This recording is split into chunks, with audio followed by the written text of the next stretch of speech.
En este estudio bíblico, si Dios nos lo permite, vamos a estar abordando el tema de la gracia de Dios.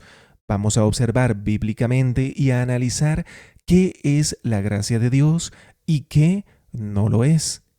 Esto conforme a la palabra de Dios. Empezamos teniendo en cuenta y recordando que es muy común escuchar por ahí a quienes hablan acerca de una tal gracia de Dios, pero pocas veces se ha explicado lo que es en verdad la gracia de Dios. Y aun cuando sí se ha explicado lo que es la gracia de Dios, nunca he observado que se explique con la Biblia en mano que realmente nos es dado por gracia y que no nos es dado por gracia. Esto nunca se ha explicado.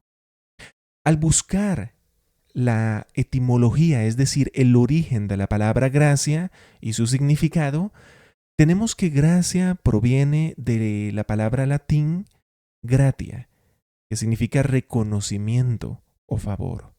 Y gratia a su vez se deriva de gratus, que significa agradable. En otras palabras, la gracia es un regalo. Y cuando hablamos de gracia de Dios, hablamos de absolutamente cualquier regalo de Dios que se nos dé como favor. En cuanto a esto, todos estamos de acuerdo. Todos entendemos su significado, o por lo menos todos los que lo han buscado, y ninguno se niega o da otro significado de la palabra gracia. Esto es excelente. Ahora bien, tenemos que preguntarnos también desde cuándo se observa en la palabra de Dios la gracia de Dios. Desde el antiguo pacto. Y un dato curioso a tener en cuenta es que se observa mayor cantidad de actos de gracia de Dios en el antiguo pacto que en el nuevo pacto. Nosotros vemos una y otra vez cómo Israel recibía la gracia de Dios.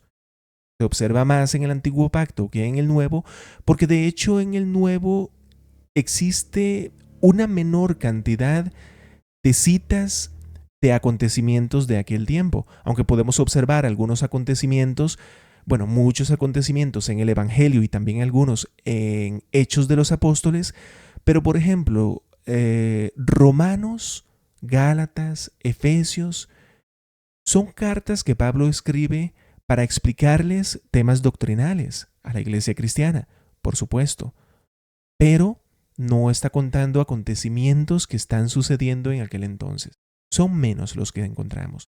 Mientras que en el antiguo pacto, cuando nosotros observamos acerca del pueblo de Israel, tanto cuando está saliendo de Egipto, cuando anda en el desierto, cuando llega David, todos los acontecimientos que surgen, cuando está también Salomón reinando, ahí se nos cuentan muchos acontecimientos de aquel entonces. Por lo tanto, esto permitía observar más veces la gracia de Dios en el antiguo pacto, cómo Dios les daba por gracia una y otra cosa, más que en el nuevo pacto, porque además el antiguo pacto es mucho más grande que el nuevo pacto. Esto en cuanto a cantidad. Es importante tener en cuenta esto para que nosotros no vayamos a pensar que la gracia de Dios está restringida al nuevo pacto o es lo mismo o sinónimo que salvación de vida eterna, porque no son sinónimo. En la actualidad, también podemos asegurar que Dios le da su gracia a ateos, a satanistas, a falsos cristianos y a verdaderos cristianos. De hecho, en Mateo 5 vemos que Cristo le decía a sus interlocutores acerca de ciertas cosas que tenían que hacer y les dice, para que sean hijos de su Padre que está en los cielos, porque Él hace salir su sol sobre buenos y malos, y hace llover sobre justos e injustos. La gracia de Dios está sobre todo ser humano y siempre lo estuvo. No es sinónimo de vida eterna. Quedando bastante claro este concepto de la gracia de Dios y lo que es la gracia de Dios, desde cuándo observamos la gracia de Dios, también es importante tener en cuenta e indispensable que también existe la recompensa. Por ejemplo, En Génesis 15, desde el versículo 1, nosotros vemos que Dios le dice a Abraham lo siguiente: tu recompensa será muy grande. Y además le dice que esta recompensa de Abraham es debido a las cosas que Abraham había hecho en los capítulos 12, 13 y 14. Ahora bien, nos preguntamos qué significa recompensa.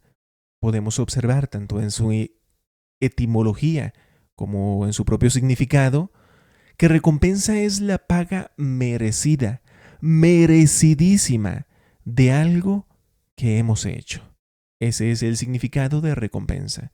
Ahora bien, existe la recompensa favorable y la recompensa desbeneficiosa dependiendo de lo que hubiésemos hecho. Si nosotros hicimos el mal, la justa recompensa que recibiremos es desfavorable para nosotros. Si nosotros hicimos el bien, la justa recompensa será para nuestro bien. Por ahora nos va quedando claro que existe la gracia de Dios y que también existe la recompensa. La única forma que nosotros eliminemos la recompensa sería diciendo que el Dios de Génesis 15 se equivocó o mintió al decirle a Abraham que él iba a obtener una recompensa y que más bien tenía que haberle dicho que iba a obtener algo por gracia, otra gracia más. Pero no, el Dios de la Biblia no se equivoca y muy claramente le dijo a Abraham: tu recompensa será muy grande. Queda entonces claro que existe la gracia de Dios y también existe la recompensa de Dios. Bien, ahora nos preguntamos directamente cómo es el camino a la vida eterna, porque acabamos de observar tanto la gracia de Dios como la recompensa de Dios en general. En numerosos casos de la vida cotidiana, ahí está la recompensa y ahí está la gracia de Dios. Pero esto es en sentido general. ¿Qué hay acerca de la vida eterna? Es decir, ¿qué tanto influye la gracia de Dios en la salvación de vida eterna?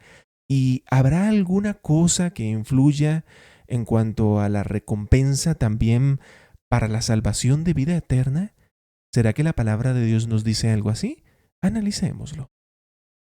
Empezamos viendo a nuestro Cristo en el Evangelio, esto es en Mateo 7, que nos dice acerca de este tema de la salvación de vida eterna y la gracia o la recompensa. Nos dice en Mateo 7 lo siguiente: porque estrecha es la puerta y angosta es la senda que lleva a la vida, y pocos son los que la hallan. Si la vida eterna en su totalidad fuese un regalito, sería la más vulgarmente ancha que pueda existir, porque al final no nos costaría nada, no habría ninguna dificultad, sería muy ancha y reancha, porque sería un regalito en su totalidad. Si fuese un regalito en su totalidad. Pero esas sendas anchas son las que llevan al infierno. La que lleva a la vida eterna es estrecha. Es tan estrecha y tan rodeada de sendas anchas que pocos, muy pocos son los que la encuentran. Pero aún más pocos de esos que la encuentran, más pocos aún deciden andar por ella habiéndola encontrado. Y de aquellos que empiezan a andar por ella, aún más pocos deciden morir en ella, es decir, continuar en ella firmemente en santidad hasta la muerte. Porque también nos dice desde el antiguo pacto acerca de esta nueva senda que se nos daría, que el inmundo no transitaría por ella. Es decir, aquella persona que está en inmundicia, aunque crea que está transitando en el camino a la vida eterna, no está transitando en ella. Eso cree él, pero la palabra de Dios nos dice que no la está transitando. Es estrecho el camino que lleva a la vida eterna. Es estrecho porque tiene una gran demanda de santidad. Requiere también dominio propio. Es difícil. Nos demanda santidad, nos demanda dominio propio y nos demanda sacrificio. Nos demanda el mayor de los sacrificios, más aún si lo comparamos con el antiguo pacto. Porque los sacrificios que se observaban en el antiguo pacto eran sacrificios de terceros. Se sacrificaban animales. Se daba también en ofrenda cereales, pero eran sacrificios de terceros. A nosotros se nos pide que nos sacrifiquemos nosotros mismos en Romanos 3. En Romanos 3 nos dice: les rogamos por las misericordias de Dios que ofrezcan sus cuerpos en sacrificio vivo y santo, aceptable a Dios. Tenemos que presentarnos en santidad ante Dios en un sacrificio vivo, nosotros mismos como sacrificio de santidad. El que llega a la inmundicia, el que regresa al pecado, el que vuelve a pecar, no es actualmente un sacrificio santo, aceptable a Dios. No se está sacrificando como nos lo demanda en Romanos 3. Por lo tanto, podemos asegurar que se nos pide un sacrificio mayor en el nuevo pacto a nosotros mismos en santidad, y no hay nada más difícil y nada que nos requiera y nos demande más dominio propio que este sacrificio. Los sacrificios del antiguo pacto eran muchísimo más sencillos, infinitamente más sencillos. No requerían este esfuerzo del sacrificio cristiano. Continuaremos analizando todo lo que requiere el camino a la vida eterna, cómo es, qué tiene, qué relación tenga con la gracia, porque ciertamente la tiene, y si tuviese alguna relación con la recompensa, con algo que también debamos de dar, pero esto lo analizaremos bíblicamente. Por ahora nos queda claro de manera indudable que en Mateo 7 Cristo mismo nos dice que la senda es estrecha, que la senda no es fácil, que la senda no es un regalito. No es tan sencillo. Pero también nos dice desde Proverbios 6 que hay camino que al hombre le parece derecho, pero al final este es camino de muerte. Y aquí no nos está hablando de los caminos que evidentemente son torcidos, sino que nos dice que para aquellos que lo transitan les pareciese un camino recto, pero no son rectos, sino que su finalidad es de muerte. Porque su fin no es la santidad del ser humano, y como está escrito, sin santidad nadie verá a Dios, absolutamente nadie, sin importar en que haya creído. Tales caminos le hacen sentir bien al que transita en ellos mientras frecuentan el pecado. Les hacen sentir bien frecuentando el pecado, les hace sentir que no es tan malo, que es admisible, un pecadito ocasional, es permitible. Tal senda no lleva a la santidad. Son caminos de muerte, pero para ellos que lo transitan es aparentemente un camino recto. Lamentablemente, el fin es su muerte espiritual. Nos queda en claro que, tal y como hemos visto en la palabra de Dios, la senda es estrecha. Nos demanda esfuerzo a nosotros. Esfuérzate, nos lo dice a nosotros. No se lo dice Cristo a Dios, ni Dios a Cristo, sino que nos lo dice a nosotros. Esfuérzate. También nos dice en la Escritura que el reino de los cielos sufre violencia y solo los valientes lo conquistan por la fuerza. Tenemos un reino de los cielos que conquistar, y esto es por la fuerza en batalla espiritual. ¿Contra qué? ¿Contra qué debemos de ser contundentes? Contra nuestros tres enemigos, que son la carne, el mundo y Satanás. Veamos un ejemplo. Y es que nosotros podemos observar en la Escritura cómo Pablo dice que libraba sus batallas. Dice: sino que golpeo mi propio cuerpo y lo hago mi esclavo, no sea que habiendo predicado a otros, yo mismo sea descalificado.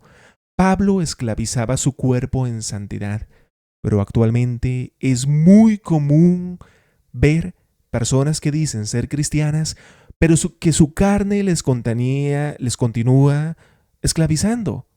Les continúa esclavizando de manera ocasional, es decir, hoy no son esclavos del pecado, mañana pecan, mañana son esclavos del pecado, porque Cristo mismo dijo que todo el que comete pecado es esclavo del pecado. No dijo que el que comete 1000 pecados, no, sino que el que comete un pecado, desde ese momento es esclavo del pecado, así sea por un día o así sea esclavo del pecado por una hora. Es cierto que podría volver a purificarse podría regresar a la santidad, pero para esto se necesitaría un cambio, se necesitaría arrepentimiento. Nosotros observamos en la palabra de Dios que la palabra que se traduce como arrepentimiento es metanoia. Puede usted, si gusta, investigar más acerca del significado de la palabra metanoia. Metanoia significa ni más ni menos que cambio en nuestro modo de pensar y en nuestro modo de actuar. Porque si alguien dice que ha cambiado su modo de pensar, pero su modo de actuar continúa siendo el mismo, ciertamente esta persona no ha cambiado. Lo dice, hasta lo creerá, si es que en verdad él lo cree, pero ciertamente no ha cambiado. Entonces, metanoia significa cambio. ¿Y qué nos decía Cristo? Cristo nos decía que es indispensable para perdón de pecados cambiar. Es el requisito. Esa metanoia, es decir, ese cambio, es indispensable para perdón de pecados. Cuando nos dice en la Escritura, y en su nombre se predicaría metanoia para perdón de los pecados. Entonces, aquella persona que ha regresado al pecado puede volver a ser purificado, pero para eso necesita pasar por metanoia, necesita pasar por cambio. Pero si va a continuar en pecado una y otra vez, sus supuestos arrepentimientos, sus supuestas metanoias son falsas. Realmente no ha cambiado y a Dios no lo engaña, no hay cambio en él. El cambio es cuando una persona se sienta y piensa para sí mismo mientras ora con Dios y dice, a partir de hoy me alejaré del pecado. Me alejaré del pecado porque ahora no lo veo como antes lo veía. Antes lo veía como algo no tan grave o como algo admisible en mi vida, pero ahora lo detesto. Nos queda claro entonces que efectivamente es una senda estrecha, que debemos de conquistar el reino de los cielos en batalla espiritual contra la carne, el mundo y Satanás, no permitiendo que nos lleven al pecado. Porque si alguien permite que lo lleve al pecado, no puede decir que tiene una batalla espiritual en la cual esté venciendo. Y como nos dice la Escritura, no seas vencido por el mal, sino que vence el mal con el bien. Con el bien debemos de vencer al mal. Y esto nos lo dice muy claramente en la palabra de Dios. Sí es una senda estrecha, sí nos pide esfuerzo, sí nos demanda sacrificio, sí es estrecha. Pero además, como si esto fuese poco, siendo más bien mucho, podemos observar también en el hermoso capítulo de Romanos 2 que nos dice acerca de la justificación lo siguiente. Porque no son los oidores de la ley los justos ante Dios, sino los que cumplen la ley, esos serán justificados. Esos y ni uno más. Esos y nadie más. Los que cumplen la ley de Cristo serán justificados. ¿Por qué la ley de Cristo? Porque ciertamente hubo un cambio de ley. Podemos observar acerca de este cambio de ley en Hebreos 7, en Hebreos 5, y en muchas otras partes de la palabra de Dios, en Gálatas también. Hubo un cambio de ley y ahora estamos bajo la ley de Cristo. Pablo mismo es el que también dice, a los que están sin ley, como sin ley, no estando yo sin la ley de Dios, sino bajo la ley de Cristo. Los cristianos no andamos sin ley, andamos bajo la ley de Cristo, ley de santidad, porque esa es la diferencia entre la ley mosaica y la ley de Cristo. La ley de Cristo es mucho más suave en cuanto a los rituales que se observaban en la ley mosaica, que ya no los tiene la ley de Cristo, pero es mucho más dura, rígida y contundente en cuanto a la demanda de santidad que nos da. Podemos observarlo para ejemplo, en Mateo 5, para dar tan solo un ejemplo. Pero de hecho en todo el Evangelio podemos observar la santidad que nos demanda Cristo. En Mateo 5 es donde Cristo nos dice, bienaventurados los de limpio corazón, pues ellos verán a Dios. Solo los de limpio corazón. De ahí que en Santiago también nos manda a purificar nuestros corazones. Tenemos que hacerlo hoy porque el tiempo es corto y no sabemos cuál será el último de nuestros días. Ciertamente a nuestra carne no le gusta oír esto. Si en este momento usted se siente demasiado molesto y demasiado furioso, Ciertamente, esa furia es el motivo por el que se siente furioso, es porque su carne se está rebelando. Eso no proviene del Espíritu. Jamás verán ustedes que Satanás predique de santidad. Jamás verán que Satanás predique en contra del pecado, sino que Satanás lo que desea, y nuestra carne y el mundo, es decir, nuestros tres enemigos, es que nosotros frecuentemos el pecado y que lo veamos como algo no tan grave, como algo que un pecadito de vez en cuando, pues, es admisible. No lo es, porque sin santidad nadie verá a Dios. Y prestemos atención, porque cuando en la Escritura nos dice, busquen la paz y la santidad, sin la cual nadie verá a Dios, en principio cuando dice nadie es nadie, pero además, cuando nos dice, busquen la paz y la santidad, no es como que la santidad vendrá a buscarnos a nosotros, sino que nosotros debemos de buscar la santidad activamente. Digo activamente, porque cuando se habla de buscar la santidad, o de pretender la santidad, o de vivir en santidad, usualmente la mayoría dicen, sí, la santidad es buena. Bueno, continuemos con nuestro día. Esa persona no buscó la santidad activamente, mientras que la persona que dice, sí, tengo que vivir en santidad, porque sin ella no veré a Dios sin importar en qué haya creído, tal y como me lo dice la palabra de Dios y yo le creo a la palabra de Dios.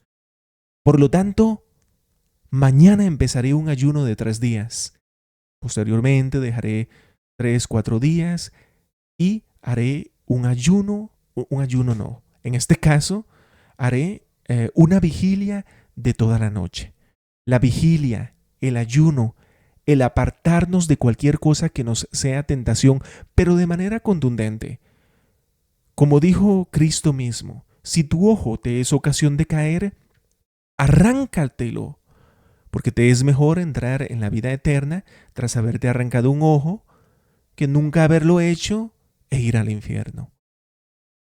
En el momento en que usted esté decidido, usted empezará a hacer todo tipo de obras para apartarse del pecado y llegar a la vida eterna. Pero usted jamás se decidirá a librar una verdadera lucha espiritual contra el pecado si usted cree que es posible ir a la vida eterna, aunque peque hoy, peque dentro de una semana, peque dentro de un mes, vuelva a pecar dentro de un mes y medio, y aún así va a ir a la vida eterna, aunque uno de esos días muera tras haber pecado. Si usted cree que esto es tan sencillo y tan ancho, usted jamás se tomará en serio las cosas y jamás librará la lucha espiritual contra el pecado. Por lo tanto, jamás vivirá en santidad. Observemos ahora lo que nos dice Cristo acerca de la salvación, la gracia y la recompensa en Mateo 16. Nos dice, porque el Hijo del Hombre vendrá en la gloria de su Padre con sus ángeles, y entonces pagará a cada uno conforme a sus obras. Este es el juicio final. Podemos observar más detalle del juicio final en Mateo 25, porque resulta que en Mateo 25 Cristo nos está diciendo cómo será ese día cuando Él realice el juicio final. Ahí pueden observar por qué son juzgados cada uno. Observará como Cristo le dice a algunos, vayan malditos al fuego eterno. Y les da el motivo por el cual van a ir al fuego eterno. No dice, porque no creyeron que yo soy el Hijo de Dios. Ahí están los motivos por los que se fueron al infierno. Pueden observarlo ustedes en Mateo 25. Y también les dice a los de su derecha, vengan benditos de mi Padre a heredar el reino de los cielos. Y les dice por qué, no les dice simplemente vengan, o vengan porque creen que yo soy el Hijo de Dios. No, porque Cristo mismo nos dice acerca de esto, no todo el que me dice, Señor, Señor, entrará en el reino de los cielos, sino el que hace la voluntad de mi Padre que está en los cielos. Y en Tesalonicenses nos dice cuál es esa voluntad de Dios que se hace o nos negamos a hacer. ¿Cuál es esa voluntad de Dios que nosotros debemos de hacer? Porque Cristo dijo, solo entrará en el reino de los cielos el que hace obra, el que hace la voluntad de Dios. Y en Tesalonicenses dice, porque la voluntad de Dios para ustedes es esta, que se santifiquen, porque la voluntad de Dios para ustedes es esta, vuestra santificación. Esa es la voluntad de Dios que nosotros hacemos o nos negamos a hacer. Y solo el que la haga, es decir, solo el que viva en santidad, verá a Dios. Solo el que vive en santidad cumple con la voluntad de Dios. Pero recuerden, la Escritura dice, busquen la santidad, búsquenla ustedes. La santidad no vendrá a buscarnos a nosotros, ni nos va a caer del cielo. Simplemente vamos por ahí y ¡puf! Santidad. Ya no tengo el más mínimo deseo de pecar. No, la carne seguirá siendo carne hasta el último de sus días.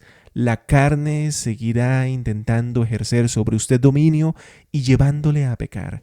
Si usted sucumbe al pecado, fue porque usted quiso, porque en la palabra de Dios nos dice que Dios no permitirá que seamos tentados más allá de lo que podamos soportar.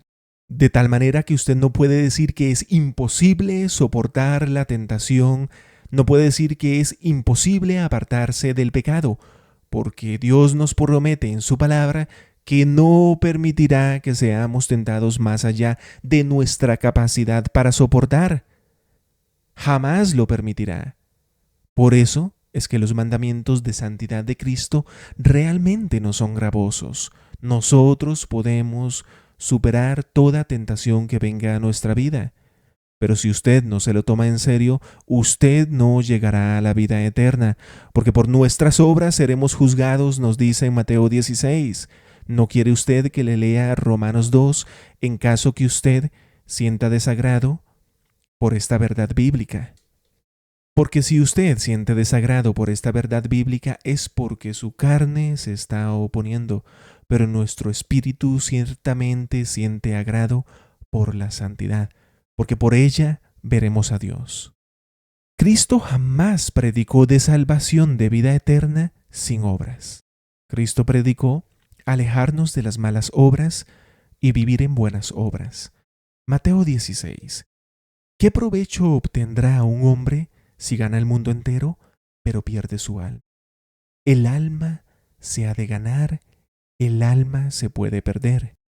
Millones son los que, tras haber conocido estas verdades, se han alejado en el libertinaje de Dios, han decidido volver a frecuentar el pecado, y a su parecer en su razonamiento, ellos creen que están bien.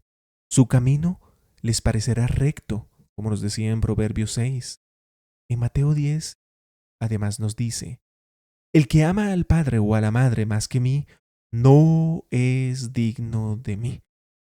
Y el que ama al hijo o a la hija más que a mí, no es digno de mí. Tenemos que ser dignos de Cristo. En este versículo nos ha dado un par de situaciones que nos hacen indignos de Él. Sin importar que sepamos que Cristo es el Hijo de Dios, como también lo sabían los demonios y como también lo saben y lo dicen los satanistas. Pero si nosotros somos indignos de Cristo, no llegaremos a la vida eterna. Debemos de ser dignos de Cristo. Y es interesante como incluso el amor al prójimo puede hacernos indignos de Cristo, si este amor al prójimo es mayor que el amor que le tengamos a Cristo. Por eso dice el que ama a su padre o a su madre más que a mí. Algo que vemos tan inofensivo y tan bueno como es el amor al prójimo, que ciertamente lo es, pero cuando es mayor que el amor que le tengamos a Cristo, somos indignos. Y muchas otras cosas más observamos en el Evangelio que nos hacen dignos o indignos de Cristo. Por eso debemos de estar seguros y escudriñar constantemente la palabra de Dios para estar con toda certeza firmes en lo que Cristo nos ha mandado a hacer y a no hacer. Porque si nosotros desobedecemos a Cristo, no le estamos amando. Y es que Cristo mismo dijo, el que tiene mis mandamientos y los guarda, ese es el que me ama. Y el que me ama será amado por mi Padre, y yo lo amaré y me manifestaré a él. Solo el que tiene los mandamientos de Cristo y los guarda, solo ese ama a Cristo. El que no, no lo ama sin importar en qué crea. Y nos dijo Cristo que si nosotros amamos más cualquier otra cosa que a Cristo, No somos dignos de Él. El que peca está amando más al pecado que a Cristo, porque está prefiriendo ese pecado, esa impureza, esa maldad, esa injusticia. Ese pecado lo está prefiriendo por encima de Cristo. Cristo nos dice, si me aman, guarden mis mandamientos. El pecado nos dice, ven, peca, no hay ningún problema. Si pecamos, preferimos y amamos más al pecado sobre a Cristo, sin importar qué digamos. Por nosotros hablan nuestros actos, no nuestras palabras. Ahora bien, ya nos ha quedado claro en todo este tema, en todo este estudio bíblico en el cual ya hemos citado numerosas veces el Evangelio, hemos citado el Nuevo Pacto. Por ahora nos queda claro que sí, existe la gracia de Dios, de la cual hemos hablado poco porque por ahora solo hemos introducido su concepto. Hemos hablado también de la recompensa, de la existencia de la recompensa. Vimos que Dios mismo daba testimonio de que sí existe la recompensa. Hemos hablado cómo la gracia influye tanto en sentido general en nuestra vida, la vida misma es por gracia de Dios, pero esto en sentido general, y hemos visto también cierta relación de ya sea gracia o recompensa con la senda estrecha. En verdad, por ahora lo que hemos hecho es describir la senda estrecha de manera general, pero no hemos relacionado mucho la gracia de Dios con la vida eterna. Y tampoco hemos relacionado directamente la recompensa, en caso que tenga alguna relación, con la vida eterna. No lo hemos hecho. Pero sí hemos describido que la senda estrecha es la que lleva a la vida eterna. Que la vida eterna nos demanda santidad.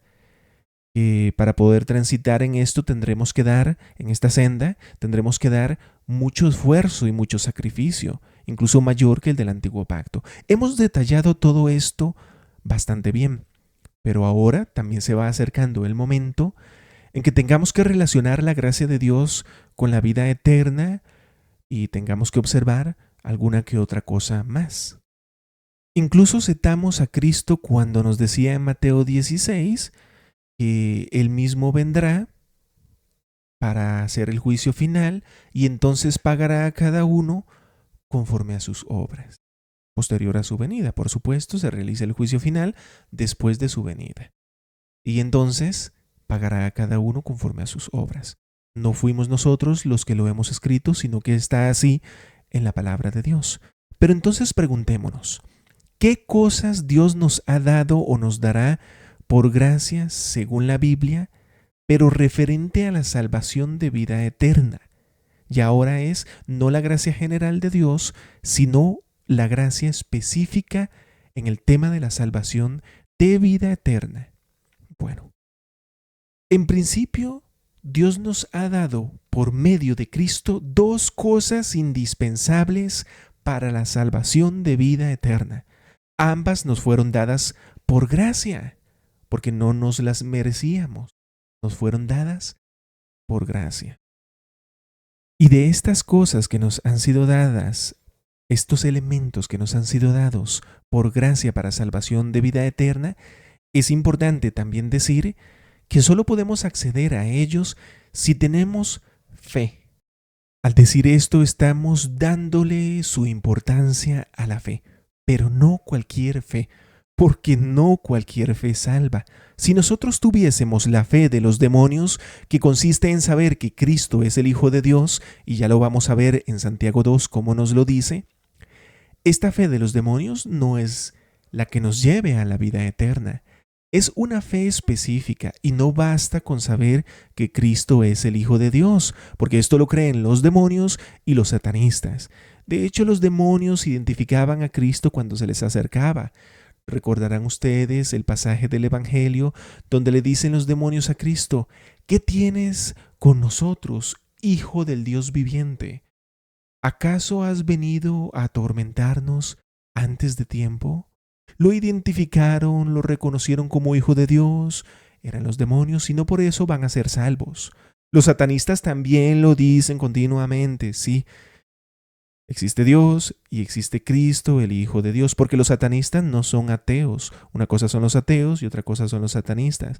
Los satanistas saben que hay Dios, saben que Cristo es el Hijo de Dios, pero han preferido ir por un camino opuesto que les pareció mejor. Pero no solo ellos han ido por un camino que se opone al camino cristiano, sino que también la mayoría de los que dicen ser cristianos viven en libertinaje, viven frecuentando el pecado y en tal situación no se diferencian de los demonios y de los satanistas. Saben que Cristo es el Hijo de Dios, nada más, y vámonos a pecar. Pero el verdadero cristiano se diferencia porque el verdadero cristiano vive en santidad, vive bajo la ley de Cristo, y eso es lo que le hace ser cristiano, estar bajo el señorío y ley de Cristo, no lo que diga, sino lo que haga. Porque el fin no es la fe en sí misma, sino que es la vía para llevarnos a obrar. No toda fe nos lleva a obrar. No basta tener fe en que Cristo es el Hijo de Dios, sino que debemos de tener fe en que siendo Cristo el Hijo de Dios, lo que me ha dicho que tengo que hacer, tengo que hacerlo. Una cosa es conocer, saber, reconocer y creer la historia de Cristo aquí en la tierra y también cuando ha regresado al Padre y antes de venir en cuerpo de carne. Una cosa es conocer toda esta historia y otra cosa es creerle a Cristo. Creerle a Cristo es cuando decimos, siendo Cristo el Hijo de Dios, si yo realmente creo en Él, creo que tengo que hacer lo que Él me mandó a hacer y tengo que alejarme de aquello que Él me dijo que me alejara.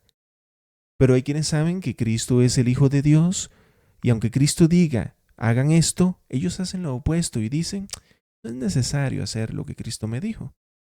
Ahí algún día lo haré, de vez en cuando, otros días no lo haré, voy para la vida eterna. Aunque Cristo dijo que de no hacerlo vamos para la segunda muerte.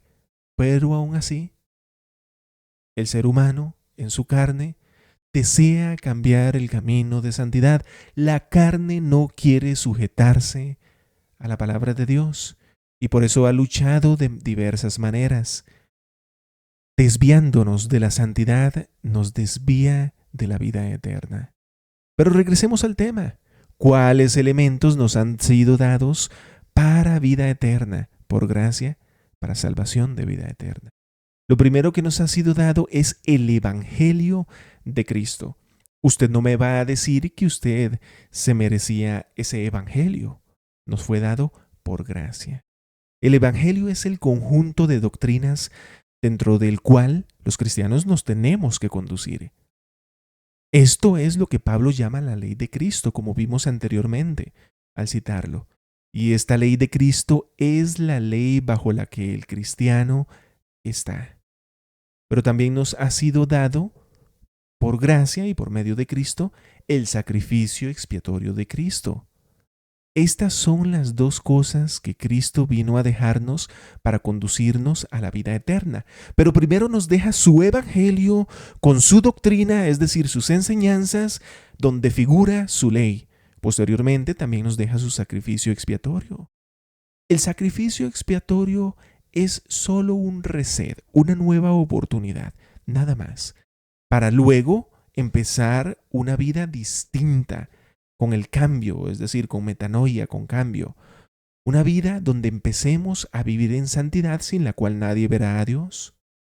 Y eso es el sacrificio expiatorio de Cristo, un reset, una nueva oportunidad únicamente. Pero también tenemos un evangelio, una ley de Cristo bajo la cual está el cristiano, como dijo Pablo, no estoy yo sin ley, sino bajo la ley de Cristo. Estas son las dos cosas que Dios nos ha dado a través de Cristo por medio de su gracia también. Pero está en nosotros si conducirnos bajo la ley de Cristo, es decir, la decisión final está en nosotros. Ya Dios nos ha fortalecido absolutamente a todos para que podamos dar nuestro siguiente paso espiritual. tanto a los que están empezando en el camino cristiano, a los que todavía no lo han empezado, a los que ya van terminándolo, a los que van a la mitad. Dios nos ha dado la suficiente fortaleza espiritual para poder dar nuestro siguiente paso espiritual. Pero está en nosotros si tomar esa fortaleza espiritual y librar la batalla espiritual. Está en nosotros la decisión final de si conducirnos en santidad o si regresar a pecar deliberadamente, de manera ocasional frecuentar el pecado. Por eso en Santiago 2 nos dice: ¿tú crees que Dios es uno? Bien haces. También los demonios creen, tiemblan. Pero ¿estás dispuesto a admitir, hombre vano, que la fe sin obras es muerta? La fe, por sí sola, nos dice también aquí en Santiago, no tiene vida, es muerta por sí sola. Por lo tanto, sabemos y podemos asegurar que las obras le dan vida a la fe. Y puede usted también estar seguro que una fe muerta no salva a nadie. En el momento que nosotros añadamos obra a la fe, en ese momento la fe cobra vida por esas obras que le han dado vida. Y esa fe es la que nos lleva a la vida eterna, porque por nuestras obras seremos juzgados, tal y como acabamos de observar en Mateo 16, pero también nos lo dice en Romanos 2. También nos lo dice en Mateo 24, solo el que persevere hasta el fin, ese será salvo. Y también nos lo dice en Mateo 10, permitiéndonos asegurar que nos está hablando de la salvación de vida eterna y no de otra salvación. Es decir, que aunque muramos en cuerpo de carne, en persecución o en cualquier otra situación, seremos salvos, no en cuanto a la salvación de esta vida, porque nos dice que muchos de ellos morirán, pero como perseveraron hasta el final, serán salvos, no salvos de la muerte, no salvos en esta vida, sino salvos en cuanto a salvación de vida eterna. Y también nos lo dice en Apocalipsis 2, sé fiel hasta la muerte, y yo te daré la corona de la vida. Ahí vemos un claro condicional. La palabra de Dios está llena de condicionales. Es muy de la carne ver únicamente la promesa. Uy, qué lindo, una promesa. Dios nos promete esto, sí, pero veamos también los condicionales. Dice, sé fiel hasta la muerte. He ahí el condicional. Y entonces yo te daré la corona de la vida eterna. La vida eterna nos coronará, pero solo a los que hayamos cumplido el condicional de mantenernos fieles hasta la muerte. No basta haber sido fiel durante 99 años y torcernos al final, sino que debemos de ser fieles hasta la muerte. Acabamos de añadir entonces que por medio de la gracia de Dios, dos cosas indispensables para la vida eterna se nos han dado, y estas dos cosas son la ley de Cristo y también el sacrificio expiatorio de Cristo. Pero ahora tenemos que observar un poco más acerca de la gracia de Dios para salvación de vida eterna. Observaremos un concepto que introduce Tito II y esta es la gracia tutora. ¿Ha escuchado usted alguna vez acerca de la gracia tutora de Dios? Bien, nos dice, porque la gracia de Dios se ha manifestado, trayendo salvación a todos los hombres. Nos está hablando de gracia, me detengo aquí para preguntar, ¿nos está hablando de gracia relacionada con la salvación o con cosas de la vida, del día a día? Nos está hablando de gracia en cuanto a la salvación. Bien, pero vamos a ver ¿qué naturaleza tiene esta gracia? ¿Será que dice, la gracia de Dios se ha manifestado trayendo salvación inmediata a todos los hombres? ¿O la gracia de Dios se ha manifestado trayendo salvación a todos los hombres que crean que Cristo es el Hijo de Dios? ¿Será que nos dice eso? Veámoslo. Dice, porque la gracia de Dios se ha manifestado trayendo salvación a todos los hombres, enseñándonos. He ahí la gracia tutora, una gracia que enseña, la gracia enseña, pero ¿qué enseña? Dice, enseñándonos que negando la impiedad y los deseos mundanos, vivamos en este mundo sobria, justa y piadosamente. La gracia de Dios relacionada con la salvación de vida eterna lo que hace es enseñarnos, y eso ya es gracia, porque nos enseñó sin que nosotros mereciésemos ser instruidos. Nosotros no merecíamos la ley de Cristo que nos lleva a la vida eterna. Nosotros no merecíamos la instrucción de Dios que nos lleva a la vida eterna. ¿Pero qué dice? ¿Enseñándonos que Cristo es el Hijo de Dios? No, enseñándonos que negando la impiedad y los deseos mundanos, tenemos que negarlos, dice, vivamos en este mundo. No espere a vivir en santidad en la vida venidera, porque eso no va a pasar. Lo que le va a suceder es la segunda muerte si no vive en santidad en este mundo. A que vivamos en este mundo sobria, justa, justicia y devotamente. Qué interesante. Nos dice que la gracia de Dios se manifestó para nuestra enseñanza. Es una gracia que enseña. Es una gracia puramente tutora. Y su gracia nos enseña que debemos de negar la injusticia y debemos de negarnos a los deseos de la carne por fuerza y por obligación. Debemos de vivir en este mundo con sobriedad y con justicia.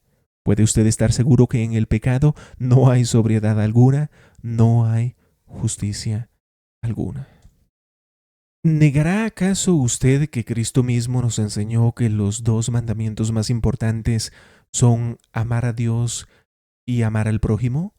Ciertamente esto es así debido a que todos los otros mandamientos de santidad de la ley de Cristo están incluidos en estos dos. Porque permítame decirle que si usted no guarda los mandamientos de Cristo, no está amando a Cristo. Y tampoco será amado por Dios, pues como Cristo nos dijo, el que tiene mis mandamientos y los guarda, ese es el que me ama, y el que me ama será amado por mi Padre, y yo lo amaré y me manifestaré a él. Entonces, aquí no nos está hablando del amor que Dios tuvo para con toda la humanidad, que fue enviar a Cristo para que nos dejase su ley y luego también hacer el sacrificio expiatorio. No, ese amor ya fue cumplido. Nos está hablando de un amor extra, al cual únicamente se accede, dijo Cristo, el que tiene mis mandamientos y los guarda, me ama, yo lo amaré, yo lo amaré. ¿Por qué? Porque me amó guardando mis mandamientos y me manifestaré a él y mi Padre le amará. Muy bien. Entonces, está hablando de un amor extra al cual solo se accede mediante guardar sus mandamientos.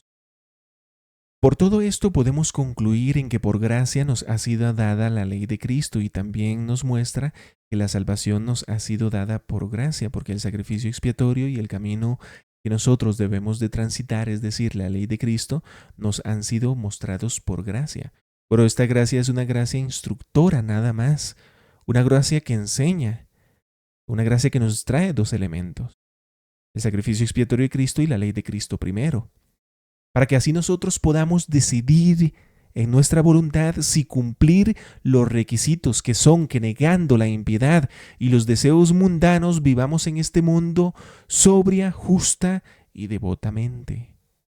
Pero por gracia se nos han dado estos elementos. De ahí que Cristo nos dice que la senda es estrecha. La gracia no anula la estrechez de la senda que lleva a la vida eterna. La gracia no anula el esfuerzo que nosotros debemos de dar. La gracia no anula que seremos juzgados por nuestras obras.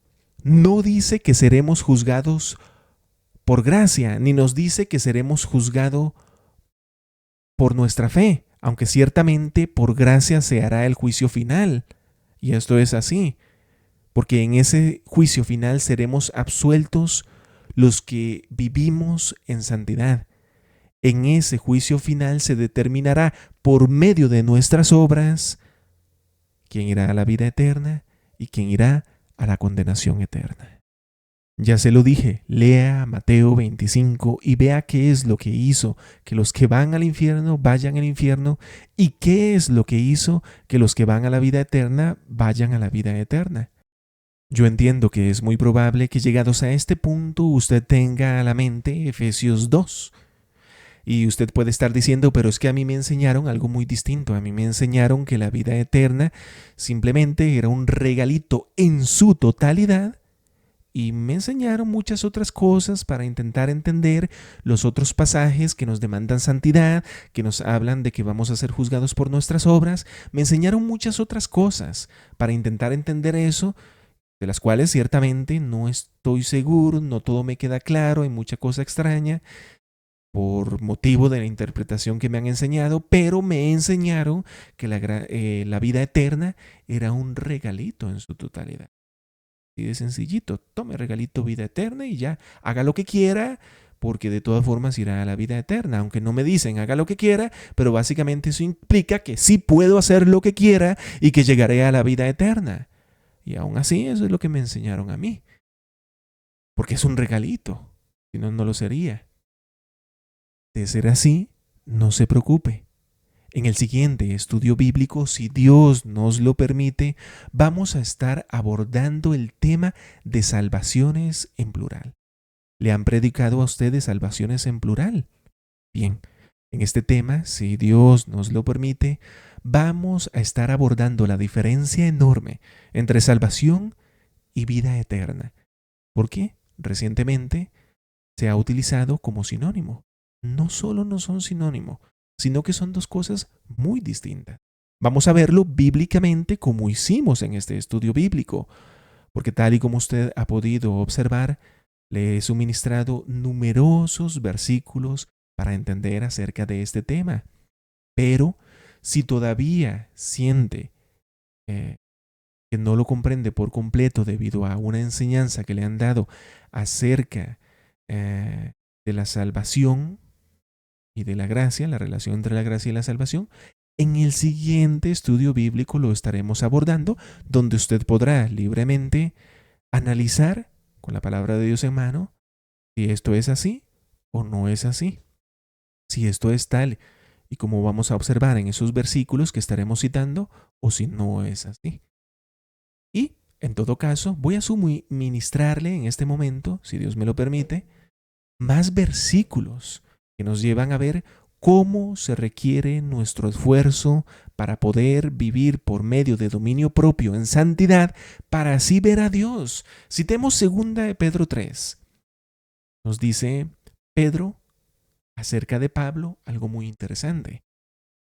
Nos dice, hablando de Pablo, dice, asimismo en todas sus cartas, él habla en ellas de esto, en las cuales hay algunas cosas difíciles de entender, que los ignorantes e inestables tuercen, como también tuercen el resto de las escrituras para su propia perdición.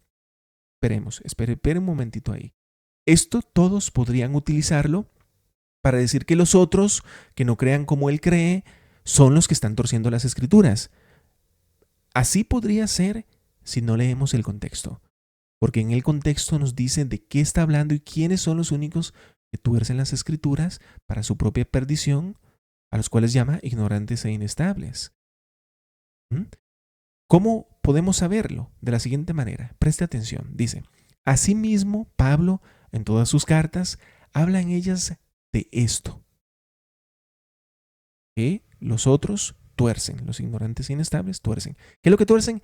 Esto. Aquí Pedro está hablando de que Pablo, los escritos de Pablo los tuercen para ir en contra de esto. Dijo esto, nos habla en ellas de esto. Y los que las tuercen es para ir en contra de esto. Y al mismo tiempo nos dice que Pablo sí nos habla de esto. ¿Pero qué es esto? Bueno, en su contexto vemos previamente, un versículo antes, nos decía Pablo lo siguiente. Un versículo antes, sienta el contexto al decirnos, por tanto, amados, puesto que aguardan estas cosas, procuren con diligencia ser hallados por Él en paz, sin mancha e irreprensibles. Esta es la santidad. ¿Y qué nos dice luego? Que asimismo Pablo en todas sus cartas nos habla en ellas de esto. ¿De qué? De ser hallados sin mancha e irreprensibles. Pablo nos habla de ser hallados sin mancha e irreprensibles. El que agarre los escritos de Pablo y los tuerza, ese es el que no diga que Pablo predicaba acerca de ser hallados sin mancha e irreprensibles. Ya vimos que como Pablo nos decía, yo golpeo mi propio cuerpo y lo hago mi esclavo, porque si no yo sería descalificado en cualquier momento. Pablo luchaba su batalla espiritual contra su carne fuertemente, contundentemente. El dominio propio que Pablo tenía sobre su carne era inmenso, pero esto le costaba mucho trabajo a Pablo en batalla espiritual.